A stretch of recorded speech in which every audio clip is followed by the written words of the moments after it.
بسم اللہ الرحمن الرحیم۔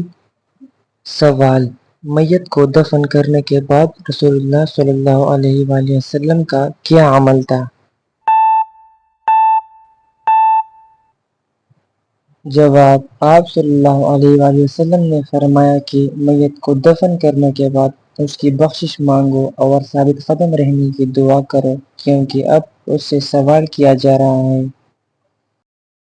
سوال: جو لوگ نوحہ کرتے ہیں اور سنتے ہیں ان کے بارے میں اللہ کے رسول صلی اللہ علیہ وآلہ وسلم نے کیا فرمایا؟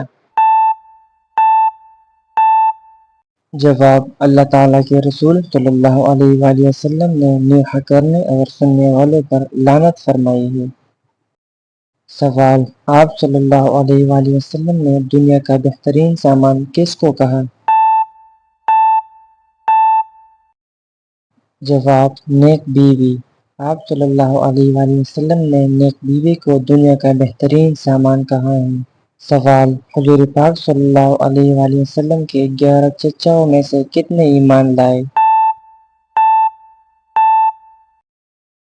جواب: آپ صلی اللہ علیہ وآلہ وسلم کے 2 چچا ایمان لائے تھے، ان کے نام یہ ہیں: حضرت حمزہ رضی اللہ تعالیٰ عنہ اور حضرت عباس رضی اللہ تعالیٰ عنہ۔ سوال: آپ صلی اللہ علیہ وآلہ وسلم کے فرمان کے مطابق سحری میں کیا کھانا مومن کے لیے بہترین ہے؟ جواب: کھجور۔ سوال: حضرت ایوب علیہ السلام کو بیماری کس دن لاحق ہوئی تھی؟ جواب: بدھ کے دن۔ سوال: حضرت حسن رضی اللہ تعالیٰ عنہ کا چہرہ مبارک کس ہستی سے مشابہ تھا؟ جواب: حضرت محمد خاتم النبیین صلی اللہ علیہ وآلہ وسلم سے۔ سوال: جوانی میں سر کے بال سفید ہونا کس بات کی علامت ہے؟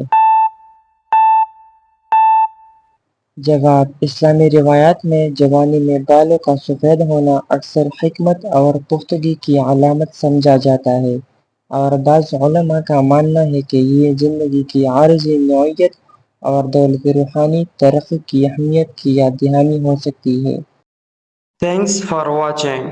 مزید بہترین اسلامک معلومات کے لیے ہمارا چینل اپنے لیے اور اپنے چھوٹوں کے لیے ضرور سبسکرائب کیجیے۔ اللہ حافظ۔